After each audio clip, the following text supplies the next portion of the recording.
अच्छा सर, ये होगी टेस्ट की बात। अब अगर हम इंटरव्यू की बात करें तो थोड़ा सा इंटरव्यू की अपना एक्सपीरियंस बताइएगा कि जब आप ऑफिस में गए हैं तो रूम में एंटर होने से लेकर वहां से निकलने तक का जो एक्सपीरियंस था उसके बारे में बात कीजिएगा। हाँ, आपने बहुत अच्छा ये नुक्ता उठाया है इंटरव्यू के हवाले से।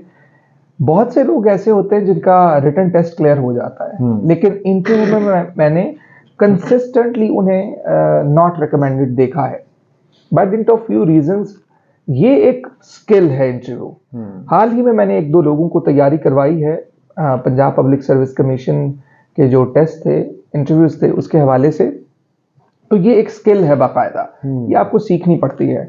अब किस तरह से कि आपकी बॉडी लैंग्वेज कैसी होनी चाहिए। ये मेरा फर्स्ट इंटरव्यू था जिसमें मैंने क्लियर किया। ओके, हाँ, ये मेरा फर्स्ट इंटरव्यू था। Very good. चूंकि मेरा इससे पहले भी पाकिस्तान ब्रॉडकास्टिंग कॉरपोरेशन के साथ मेरा ताल्लुक रहा, रेडियो पाकिस्तान पे बहुत काम किया, तो इस वजह से मुझे लगता है कि मुझे वहां से बहुत ज्यादा कॉन्फिडेंस मिला।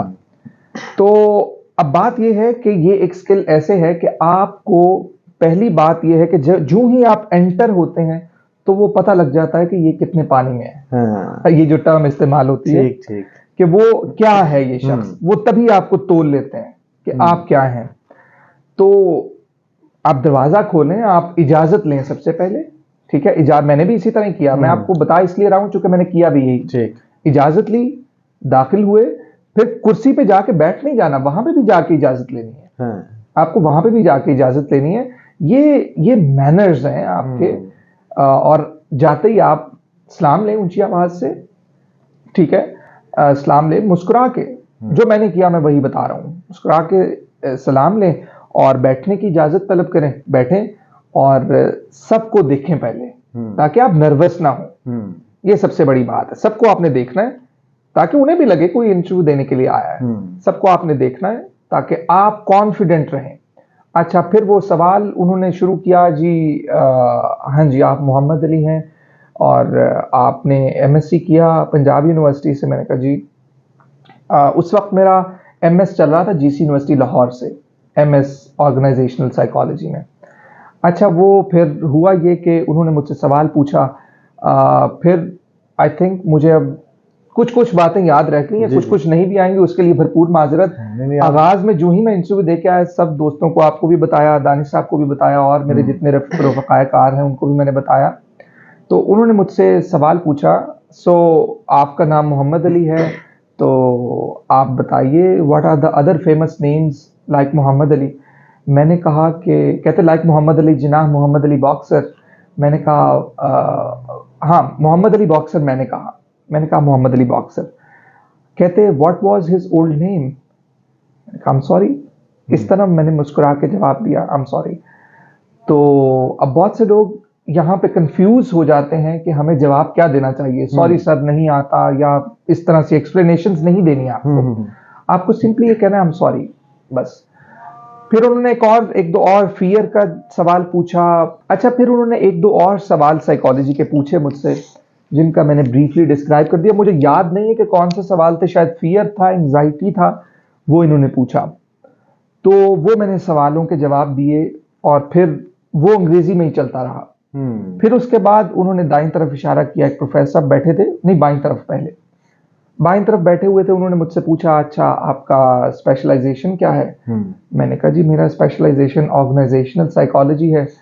उन्होंने मुझसे पूछा कि क्या इसके बुनियादी प्रिंसिपल्स क्या हैं, इसके प्रिंसिपल्स मुझसे पूछे। फिर कुछ चंद सवाल उसमें से किए मुझसे ऑर्गेनाइजेशनल साइकोलॉजी में। आई थिंक रिक्रूटमेंट में से, सिलेक्शन में से, साइकोलॉजिकल टेस्ट में से उन्होंने मुझसे कुछ सवाल किया। मुझे बिल्कुल याद नहीं आ रहा कि कौन कौन से सवाल उन्होंने पूछे।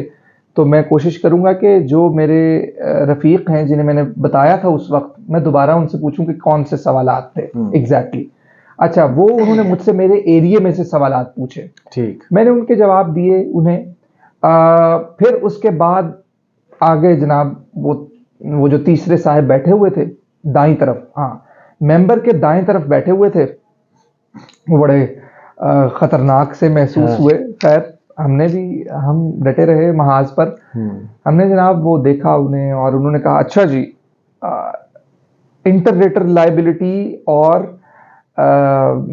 एक और रिलायबिलिटी, इसमें क्या फ़र्क है।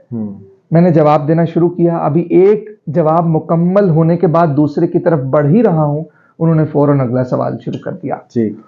उन्होंने कहा अच्छा, अब सवालात इस तरह से मुझे याद नहीं है। उन्होंने फिर पूछा, फिर एक फ्रॉइड का पूछा। अभी जब मेरे जवाब मुकम्मल नहीं हो रहे थे, ठीक ठीक, जवाब मेरे मुकम्मल नहीं हो रहे थे। वो जब हम स्पीड टेस्ट में कॉन्शियस को हम थका देते हैं कि हमें सोचने का मौका ना मिले, तो वो उन्होंने भी वही टेक्निक अपनाई। एक जवाब मुकम्मल नहीं हुआ, दूसरा पहले पूछ लिया, फिर सवाल पूछ लिया, फिर पूछ लिया। इस तरह उन्होंने कोई 8-9 सवालात पूछे मुझसे। आखिरी सवाल में ये हुआ कि आखिरी एक फ्रॉइड का पूछा सवाल, मैंने कहा कि इड ईगो सुपर ईगो। मैंने कहा ये तो मैंने गलत बता दिया, मैंने दिल्ली में सोचा। मैंने कहा सॉरी, जवाब ये है इसका। ठीक है। अब ये पहले एक सवाल मुझे मेंबर ने पूछा, वो नहीं आया, और दूसरा यहां पर मिस्टेक होने ही वाली थी, मैंने उसे फौरन करेक्ट कर दिया। मैंने कहा सॉरी, आई एम सॉरी, इसका जवाब ये है। जब तीसरे मेंबर की बार मैं बायलिंगुअल हो गया था, चूंकि वो भी बायलिंगुअल हो गए थे, मैं भी बायलिंगुअल हो गया था, तो ये आपको देखना पड़ता है कि आपसे सवाल किस जबान में पूछा जा रहा है और आपको जवाब भी उसी जबान में देना है। जब उन्होंने बायलिंगुअल पूछा तो मैं भी बायलिंगुअल हो गया, वो मेरे लिए ज्यादा कंफर्टेबल हो गया। तो वो फिर मैं उन्हें जवाब देता कि 8-9 सवालात उन्होंने पूछे मुझसे, आखिरी सवाल में गलत होते होते मैंने साथ ही उसकी दुरुस्ती कर दी। ठीक है। तो फिर वहां पर जब पूछा, उन्होंने कहा थैंक यू, आप जा सकते हैं। मैं खड़े होकर मैंने शुक्रिया अदा किया। मैंने कहा सर ये थीसिस भी है, मेरा थीसिस भी है। थीसिस नहीं देखा उन्होंने, मैंने फिर थीसिस पकड़ाया, फिर थीसिस उन्होंने देखा, उन्होंने टॉपिक पढ़ा, और टॉपिक पढ़ने के बाद उन्होंने आई थिंक एक आध सवाल भी पूछा, और फिर उन्होंने कहा जी थैंक यू, आप जा सकते हैं। ठीक। तो इस तरह से ये एक मरहला था, वो उबूर हुआ अल्हम्दुलिल्लाह। अच्छा, तो ये बताइएगा टोटल कितने क्वेश्चन, आपके अंदाजे के मुताबिक कितने क्वेश्चन पूछे गए और ड्यूरेशन क्या थी? हाँ, ड्यूरेशन आई थिंक जो क्वेश्चंस थे वो तकरीबन थे 15 से 20 के दरमियान। 15 से 20? हाँ, 15 से 20 सवाल मुझसे पूछे गए, और जो आखिर वाले साहिब थे उनकी स्पीड ज्यादा थी, वो जवाब भी नहीं सुनते थे, सवाल वो पहले शुरू कर देते थे, तो वो उनकी स्पीड जरा ज्यादा थी। और हाँ, इस तरह के सवालात पूछे गए मुझसे। जातियात का कोई भी सवाल नहीं किया गया मुझसे वहां पे। तो जो चेयर कर रहे थे उन्होंने क्या पूछा आपसे? उन्होंने, मैंने आपको पहले बताया कि उन्होंने मुझसे आते ही जनरल नॉलेज 1-2 सवालात पूछे, फिर साइकोलॉजी के भी 1-2 पूछे। जिस तरह से मोहम्मद अली जिन्ना, मोहम्मद अली जौहर, इस हवाले से आप फेमस नेम्स कौन से हैं? ठीक ठीक। मैंने उन्हें बताया था कि मोहम्मद अली बॉक्सर। फिर उनका पुराना नाम क्या है, उन्होंने अंग्रेजी में ही पूछा। मैंने कहा सॉरी सर, वो एक सवाल की गलती मुझसे हो गई। फिर आखिर में सवाल गलत होने ही वाला था, मैंने गलत जवाब दे दिया, मैंने फौरन से उसकी तस्हीह कर ली। इस तरह से था। ठीक। अच्छा, ड्यूरेशन क्या था इंटरव्यू का? Duration I think 7 to 10 minutes. 7 to 10 minutes. इसके अंदर उन्होंने 15 से 20 क्वेश्चन पूछे। वो मैं बता रहा हूँ, तीसरे साहिब जो थे, अब मैं तो उन्हें तीसरा कह रहा हूँ अपनी गिनती में, मुझे नहीं पता वो पहले थे या दूसरे थे, लेकिन उन्होंने सवाल मुकम्मल होने से पहले ही मेरा जवाब मुकम्मल होने से पहले ही सवाल पूछ लेते थे। ठीक हो गया। अच्छा, एक और चीज आपने बताया कि एक क्वेश्चन आपका गलत हुआ था। हाँ, एक क्वेश्चन का आंसर मुझे नहीं आया, तो आपने सॉरी कर लिया? मैंने कहा आई एम सॉरी, बस सिंपली मुस्कुरा के। आपने कोई गलत आंसर तो नहीं किया था? नहीं, गलत आंसर सेकंड में आपसे हो गया था, लेकिन आपने फौरन उसकी करेक्शन कर ली, जो आप कह रहे हैं सेकंड में। हाँ, लास्ट क्वेश्चन, एक first question and last question. ठीक ठीक। इस हवाले से बताइएगा जरा कि अगर आंसर ना आए या गलत दे दिया जाए तो उसको करेक्ट किया जा सकता है। वो बच्चे बाज़ दफ़ा बाद में वो इंटरव्यू दे के आते हैं ना, तो बड़ा ही स्ट्रेस ले लेते हैं कि वो गलत हो गया, मैंने सॉरी बोल दिया। तो इस हवाले से थोड़ा। अच्छा जी, देखें, ये आपका नॉलेज का तो टेस्ट हो चुका है, ठीक है, इल्मी काबिलियत आपकी देखी जा चुकी है, परखी जा चुकी है, आप उस कसौटी पर पूरा उतर चुके हैं। लेकिन अब यहां पर हमारे पास आता है कि क्या हमारे अंदर बोलने की काबिलियत है? क्या हम गुफ्तगू कर सकते हैं? क्या हम इस काबिल हैं कि आपको 17वें ग्रेड की नौकरी दी जाए? आपका जो बिहेवियर है, आपका जो बॉडी लैंग्वेज है, वो क्या बताती है कि आपको अगर कल को कोई ऑफिस में वर्क दे दिया जाए, एडमिनिस्ट्रेटिव पोजीशन दे दी जाए, तो आपकी क्या बॉडी लैंग्वेज होगी? ये चीज बहुत मैटर करती है। ये आपने जवाब देना या ना देना, ये बिल्कुल मैटर नहीं करता। अब मैटर ये करता है कि आपका रिस्पॉन्स क्या था, ठीक है, आपने रिस्पॉन्स किस तरह से किया, how you deal that situation. हाँ, ठीक। How did I deal that, I am telling you कि मैंने मुस्कुरा के कहा I am sorry, this was my way to response that question which I never knew. ठीक है, तो मैंने इस तरह से जवाब दिया। तो इसी तरह से अगर मुझे और कोई भी सवाल ना आता तो मैं इसी तरह से रिस्पॉन्स करता। क्यों? क्योंकि आपका नॉलेज का टेस्ट नहीं है, आपने कॉन्फिडेंटली नो कहना है। नो नहीं कहना कि नो सर, ये नहीं कहना, आपको कहना है सॉरी सर, ठीक है, या ये कहते हैं आप, बल्कि जितना मुख्तसर आप रखेंगे उतना ज्यादा आपके लिए भला होगा। हमें ब्रॉडकास्टिंग में कहा जाता है कि आप जितना मुख्तसर गुफ्तगू करेंगे उतने ज्यादा कम फंसेंगे। तो इसीलिए sorry sir is the best answer I think. अच्छा सर, एक और क्वेश्चन है मेरे पास, वो ये कि अगर चीज़ों पहले तो चूंकि इंटरव्यू की बात हो रही है तो ये बता दें कि इंटरव्यू के लिए अगर आप कुछ टिप्स देना चाहें जो स्टूडेंट्स हैं या जो अटेम्प्ट करना चाहते हैं तो क्या टिप्स देना चाहें? अच्छा जी, इंटरव्यू के लिए टिप्स ये हैं कि सबसे पहले अपना जो बिहेवियरल पैटर्न है कि इंटरव्यू में बैठना किस तरह से, मैं बहुत इजी बैठा हूँ, आपको बैठना किस तरह से चले मैं आपको ये भी बता देता हूँ। अब मेरे आगे टेबल है, अदरवाइज मैं आपको ये देखिए, this is the way to set.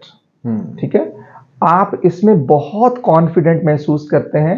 एक कैनेडियन साइकोलॉजिस्ट हैं जिन्होंने किताब लिखी और सबसे पहला उसूल उनका ये था कि आपका जो बॉडी लैंग्वेज है वो क्या होनी चाहिए। ठीक है, आपके कंधे जो हैं वो बिल्कुल इस तरह से होने चाहिए। ऐसा नहीं है कि आपके कंधे ऐसे हैं और आप इंटरव्यू दे रहे हैं। हाँ। तो बॉडी लैंग्वेज आपकी बहुत मैटर करती है। This is the way to sit in the interview room, ठीक है, बिफोर द पैनल। तो आप इस तरह से बैठे, आप उनकी बातों का आप हाथ को इस तरह से कर लें, लेकिन क्रॉस लेग्स नहीं होनी चाहिए। आप हाथों को चाहे इस पे रख लें, ये जो आपके आर्म्स हैं चेयर के, आप इस पे रख लें और आप उन्हें आंसर करें। जरूरत के वक्त आप हाथों को हिला सकते हैं और आप इस तरह से जवाब दीजिए, क्योंकि पहले नॉलेज टेस्ट हो चुका है। मैं फिर यही कहूंगा, अब सिर्फ ये देखना है कि आप में रेजिलियंस कितनी है, आप कितना ज्यादा स्ट्रेस को रिस्पॉन्स कर सकते हैं अच्छे तरीके से। इल्म का टेस्ट नहीं है ये आपका बिहेवियर, आपकी पर्सनैलिटी देख रहे हैं वो। और वो इतने पढ़े लिखे और इतने मंझे हुए लोग होते हैं कि वो आपको आते ही पहचान लेते हैं। आपने इस तरह से बैठना है और फिर उसके बाद आपने रिस्पॉन्स किस तरह से करना है। और तीसरी चीज जो अभी हाल ही में मैंने एक दो लोगों को तैयारी करवाई इंटरव्यू की, उसमें ऐसे था कि आपका जो स्पीकिंग स्टाइल है वो कैसा होना चाहिए, आपकी आवाज कितनी होनी चाहिए, आपका लहजा कहां पर स्ट्रेस एंड पॉज आना चाहिए। ये जो कि चीजें मैंने बताया था, ये हमने ब्रॉडकास्टिंग जो हाउस है पाकिस्तान ब्रॉडकास्टिंग, वहां से हमने सीखी। मैंने तो वहां से सीखी और मैंने इंटरव्यू किस तरह से तैयारी नहीं की थी। ठीक, हाँ, ये मेरा पहला इंटरव्यू था और चूंकि जो चीजें सीखी हुई थी वही यहाँ पर अप्लाई हो गई। ठीक, हाँ, कि आपने बैठना किस तरह से है, बॉडी लैंग्वेज को मद्देनजर रखिए। दूसरा ये है कि आपकी आवाज कितनी होनी चाहिए। तीसरा ये है कि आप कितना उनके साथ आई कांटेक्ट रख रहे हैं, क्या आप सबको देख रहे हैं या सिर्फ उन्हीं को ही देख रहे हैं जो आपसे सवाल पूछे, नहीं, बल्कि आप सबको देखें। ये इंटरव्यू की चंद बुनियादी चीजें हैं, आवाज, बॉडी लैंग्वेज और आपका आई कांटेक्ट, इससे आप पकड़े जाते हैं। कोई भी शख्स है वो इन तीन चीजों में से एक चीज में मार खाएगा तो रह जाएगा। तो इस तरह से आपको उसकी प्रैक्टिस करनी है। जिस तरह से चंद बुनियादी चीजें हैं, why should I hire you, मतलब कौन कौन सी चीजें हैं, इनको आपने तोते की तरह रट लेना है। ये कुछ चीजें हैं। तो ये आपकी जब बेस बनेंगी, जब ये बेस बन गई, फिर उसके बाद आपके लिए बाकी सवाल का जवाब देना, जिस तरह अपना तारुफ है, बाकी सवालों के जवाब देना आपके लिए आसान हो जाएगा। तो मैं समझता हूं कि कॉन्फिडेंस आप तब लूज करते हैं जब आपके जार में, यानी कि आपकी मेमोरी में अल्फाज नहीं होते हैं, जब आपको बोलने का तरीका नहीं आता है। आप जब कोई और जबान बोलते हैं तो तब आपका कॉन्फिडेंस शेक हो जाता है। क्यों?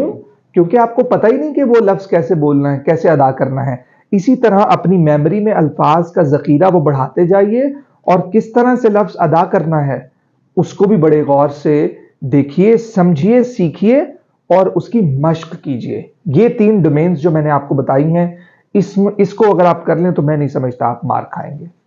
जी, अच्छा सर, एक और क्वेश्चन था कि जब बच्चे प्रिपेयर कर रहे होते हैं, हमने भी प्रिपरेशन की है, तो उसमें ये कन्फ्यूजन रहता था कि यार एक टॉपिक अगर पढ़ रहे हैं तो उसको कितना डेप्थ में जाके देखना है, क्योंकि एक अगर टॉपिक पढ़ रहे हैं तो उसके साथ एसोसिएटेड बहुत सारी चीजें निकल रही होती हैं। तो इस हवाले से थोड़ा सा आप क्या कहना चाहेंगे? हाँ, ये बहुत अच्छी एक आपने नुक्ता उठाया है।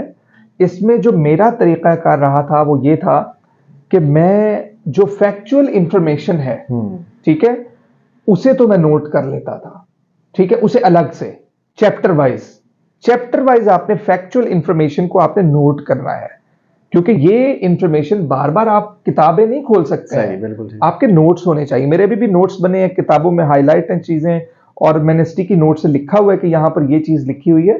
तो आप वो फैक्चुअल इंफॉर्मेशन को आप बदल नहीं सकते हैं, फैक्चुअल इंफॉर्मेशन आपको भूल भी सकती है, तो अब आप सारी किताब दोबारा पढ़ेंगे नहीं। स्मार्ट वर्क ये है कि आप वो अलग से एक चैप्टर का एक मुख्तस कर दीजिए, कुछ पेजेस, या एक रजिस्टर करना है रजिस्टर कर लें।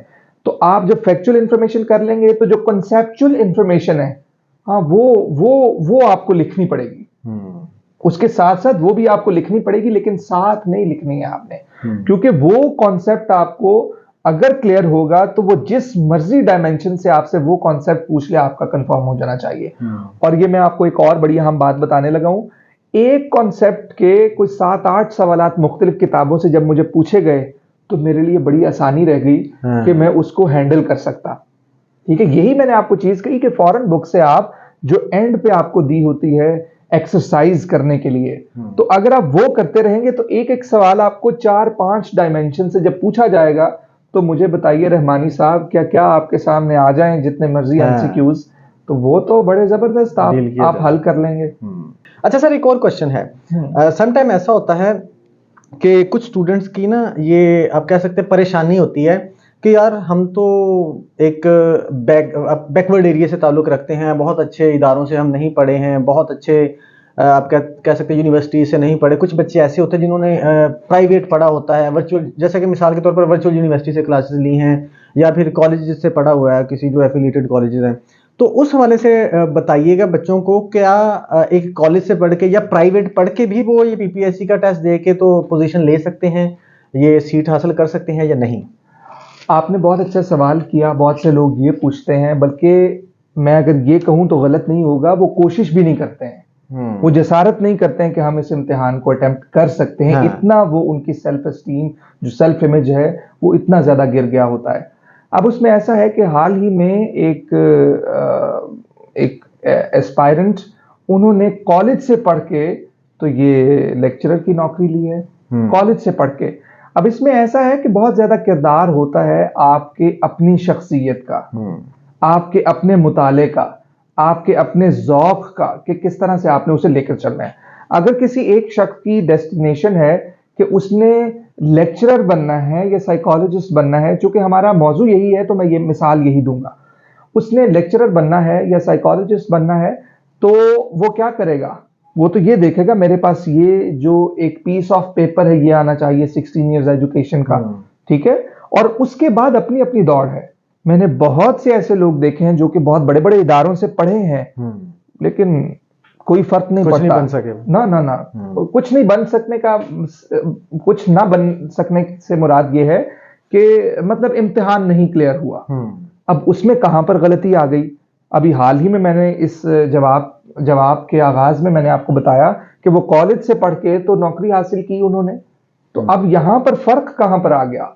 फर्क अपनी शख्सियत का आ गया कि आप किसी चीज को देख किस तरह से रहे हैं। जिस तरह से पूछा गया यूनानी फिलोसफर से, आप पत्थर से किस तरह से ये मूर्तियां बना लेते हैं, वो कहता है कि ये पत्थर नहीं होता, मैं इसी पत्थर में मूर्तियां देख रहा होता हूं, बस मैं जो अजाफी पत्थर है उसे साइड पे कर देता हूं। तो किसी की अगर मंजिल है कि वो ये करना चाहता है, फिर उसके लिए यूनिवर्सिटियां, कॉलेजेस, ये चीजें मैटर नहीं करती हैं, उसके लिए मानी नहीं रखती हैं। उसके लिए उसका ज़ौक़ होता है, उसका शौक होता है, उसकी डेस्टिनेशन होती है, उसकी जिद्दोजहद होती है, रातों के दिए होते हैं, उसकी अपनी एनर्जी होती है, सोशल लाइफ नहीं होती है।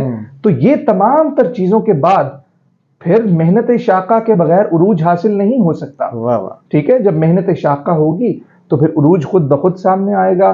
पैरों के नीचे आप यूं समझिए कि आग लगी होगी, जिस तरह मौलाना रूमी और इकबाल कहते हैं कि जब पैरों के नीचे आग लगी होगी तो खुद ब खुद मंजिल करीब आती चली जाएगी। तो ये चीजें मानी नहीं रखती कि आपका कॉलेज कौन सा है, आपका इदारा कौन सा है, बल्कि ये चीजें मानी रखती हैं कि आप क्या चाहते हैं। तो जो आप जो चाहते हैं आपको वो मिल के रहेगा, आपके करीब आएगा, आपको वैसी मालूमात मिलेगी, और जब वैसी मालूमात मिलेगी तो यकीनन आप जीना बजीना ऊपर आते चले जाएंगे। कतई तौर पर ये मत सोचिएगा कि आपका ताल्लुक किसी ऐसे इदारे से है जो कि रैंकिंग में इतना अच्छा नहीं है। आप तो अच्छे हैं ना, आप तो कर सकते हैं ना, आप में तो सकत है ना, तो आप करके दिखाइए। बहुत शुक्रिया, आपने बहुत डिटेल में बता दी है। आई होप कि जो हमारे देखने वाले हैं या जो एस्पायरेंट्स हैं या जो स्टूडेंट्स हैं चाहते हैं अटेम्प्ट करना, उनके बहुत से कॉन्सेप्ट्स क्लियर हो गए होंगे। बहुत शुक्रिया सर। नहीं जी, बहुत शुक्रिया रहमानी साहब का, और रहमानी साहब की ये काविश, कोशिश, जिद्दोजहद, बल्कि मैं ये कहूँगा कि शबाना रोज़ मेहनत है इनकी, कि वो जाते हैं बिलखुसूस वक्त निकाल के, अपना कीमती सरमाया खर्च करके, और अपनी जो एनर्जी है उसको भी बहुत ज़्यादा सर्फ करते हैं। ये वेस्ट नहीं है, ये सर्फ करते हैं, ज़ाय नहीं करते, चूंकि इससे कुछ ना कुछ आउटकम निकलेगा। जो हमारे पीपीएससी का इम्तिहान देने वाले हैं उनको जाहिर है इससे कुछ ना कुछ हेल्प मिलेगी। अगर कुछ हेल्प मिले तो रहमानी साहब को गुलाब जामुन खिलाना भूलना नहीं है आपने। आप सबका बहुत शुक्रिया जी वीडियो के बारे में, और जो आज आपने चीज़ें सीखी इस हवाले से फीडबैक ज़रूर दीजिएगा। Thank you so much.